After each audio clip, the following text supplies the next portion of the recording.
Hello bookish friends, and welcome to or welcome back to my channel. My name is Lexi and today we are doing a mini book haul.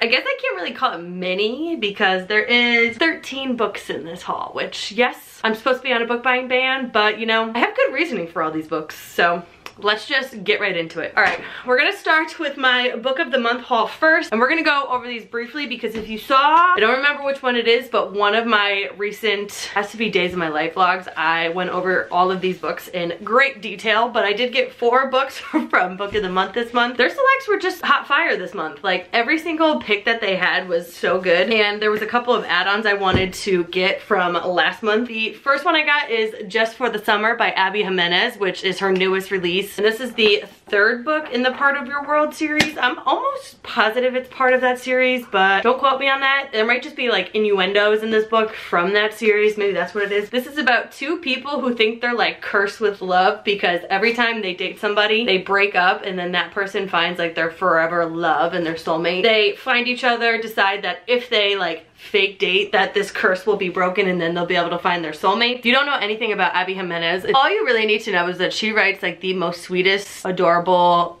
amazing, heartbreaking romances you can ever imagine, and I'm guessing this one's gonna be no different than the other ones. I read Part of Your World, I don't even remember what month, gave it 4 stars, and then read Yours Truly and gave that 4.5 stars. I love that one so much more, so hoping I will love this one, but this was the first pick for book of the month. The next one is probably the one I'm most excited about, and that is The Husbands. I am not gonna try to butcher this author's last name. This book sounded so funny. It basically is about this girl who comes home one day and she realizes she has like a whole ass husband with a whole ass life with this man, and he goes up into the attic to change a light bulb and then down comes another man with another life with this girl in it. The thing that got me with this book was, if swapping lives is as easy as changing a light bulb, how do you know when you've taken the right path?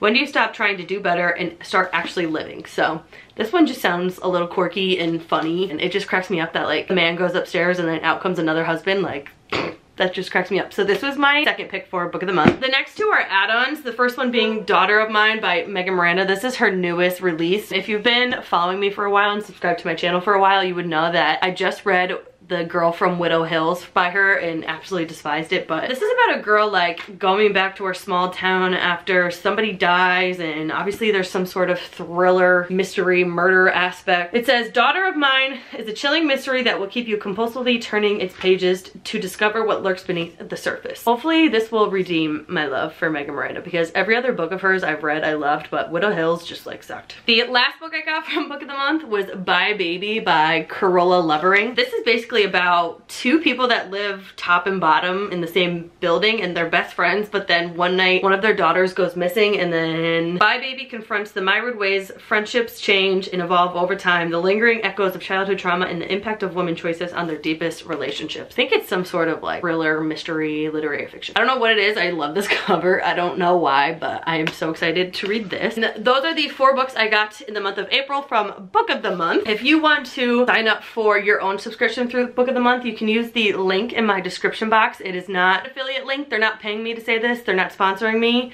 If they want to, they totally can, but it basically is a referral code where if you sign up with my link, I get a free credit and you get your very first book of the month book for only $5, which is crazy because you're getting a brand new hardcover for $5, and a lot of the time they have new releases before the public can get them. Like for example, this one I had in my hands before it actually released, so it's kind of cool. But if you want to sign up for book of the month, you can use my link below and you'll give me a credit and you'll get your first book for only $5. So it's a win-win situation. All right, let me go let Louis in quick because he's crying at the door, and then we'll be right back. Let's quickly go over these next 2 books because they are from the same bookstore, which is Northshire Bookstore up in Saratoga Springs. If you didn't know, I live in upstate New York, so Saratoga's not that far from me, and Chris and I went on a little mini getaway for our 1-year wedding anniversary, and we went to Northshire Bookstore, which is an indie bookstore up in Saratoga. I got 2 books. The first one being It Takes Monsters by Mandy McHugh. I've never heard of this or this author before, but it sounded so good, and the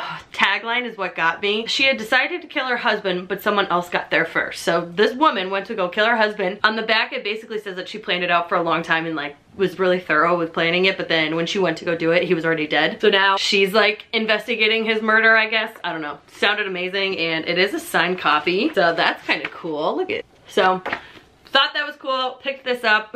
Kind of can't wait to read this. I don't know. This next book I simply got because the title and the cover, and once you see this, you'll be like, oh yeah, that explains it. It's called Separation Anxiety by Laura Zigman, and tell me well, that doesn't look anything like me or Louie, but like, me and Louie definitely have separation anxiety from each other. I had to buy this just because I did. It's basically about a girl who has separation anxiety from her dog and vice versa. I don't know. It just says, this is a new classic for anyone taking fumbling steps towards happiness. We'll see. The next 3 books I have here are from the same Barnes & Noble trip. I can't remember when I went. I know these are purchased from the Barnes & Noble in Poughkeepsie, which is like my favorite Barnes & Noble ever. The first one I picked up is How Does It Feel by Janine O'Reilly. This is like a romantasy. I saw the cover on like an end cap. Honestly, it just sounded good, so I was like, all right, whatever. It says, a forbidden obsession, unyielding family allegiance, 3 deadly challenges. When a trip into the forest to collect a rare mushroom for her research goes horribly wrong, biologist Callie Peterson finds herself falling through a fairy portal and straight into the arms of the unseelie fake prince, the dangerously unhinged and viciously handsome unseelie prince. He thinks she's an assassin sent by the humans to kill him, not a scientist, and he imprisons her in his realm, where unwittingly, his obsession with her begins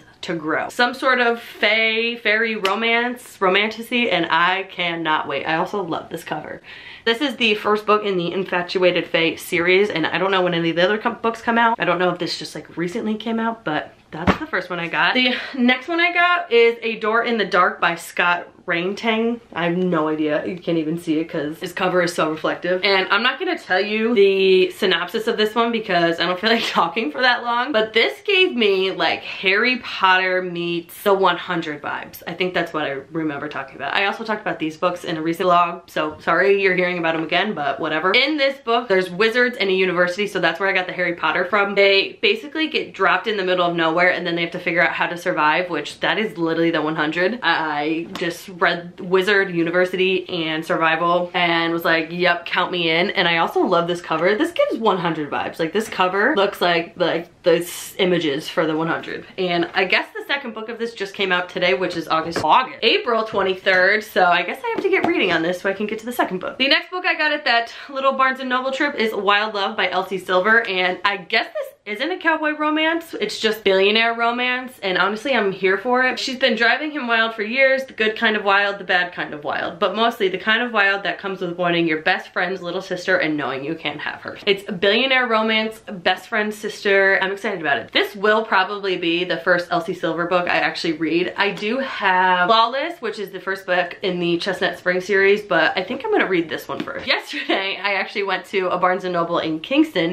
If you didn't know, I travel for work, so I always am going to random Barnes & Nobles like that are near my stores. And yesterday I had to go to Kingston for a delivery. I went to their Barnes & Noble before to get some computer work done, and I was looking for this book, which I got, which is the 6th edition of the Killing Stalking series by Coogie. This also comes out today, which is oh my god, April 23rd, but they had this out early, so I snagged it, and I actually already read this and really enjoyed it. If you don't know anything about this series, it's basically about a killer and a stalker, and they are in a relationship, and it's extremely toxic, and some really crazy effed up shit happens. Yeah, just look up trigger warnings if you want to read this. It is a graphic novel series, so just look up trigger warnings because it's not for the faint of heart. Got this yesterday, already read it, loved it, and I don't know if there's more books coming out in this series, but I hope there is because this one was really good. I did read volume 5 and didn't love it, so I'm happy that this one came back strong. The last little stack of books I have here are from a book haul that I did today.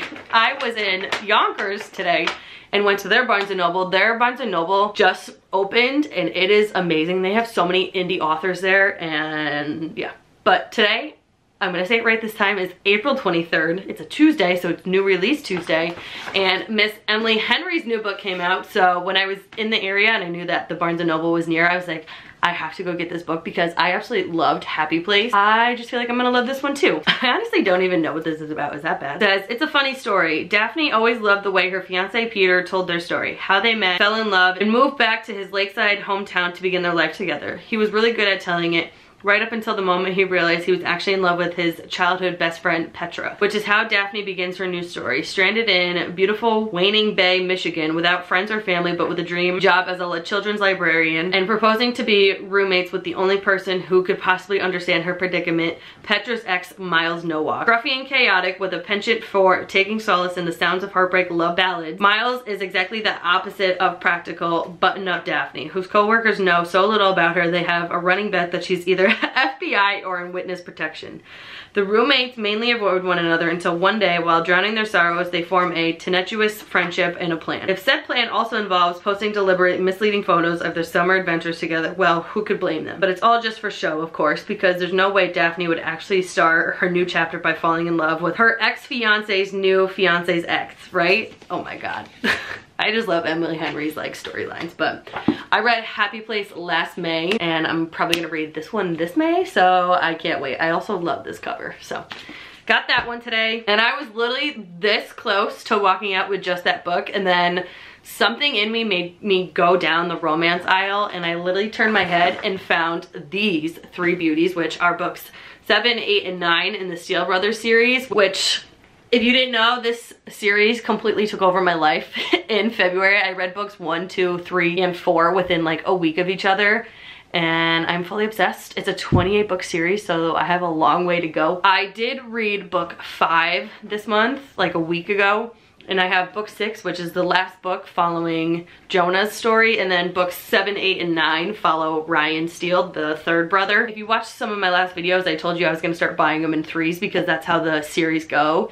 It follows a set of characters for 3 books. I wasn't gonna buy these right away, but when I saw that they had books 7, 8, and 9 like right next to each other, I was like, that is a sign that I need to buy these 3 books, because I don't always see the books that I need in store. I mean, I always check to see if they have the next couple books that I need in the series at every Barnes & Noble I go to, and I've never seen books 7, 8, and 9. So like when I turned my head and I saw 7, 8, and 9 right in a row next to each other, I was like, that's a sign that I should buy them, so I bought them. So now I have to read book 6 so I can get to these 3, and I honestly can't wait to follow Ryan's story. Ryan is the middle brother, I think, but I literally opened one of the pages to see like what, I don't know, just to see, and what I saw was really raunchy, and I literally can't wait.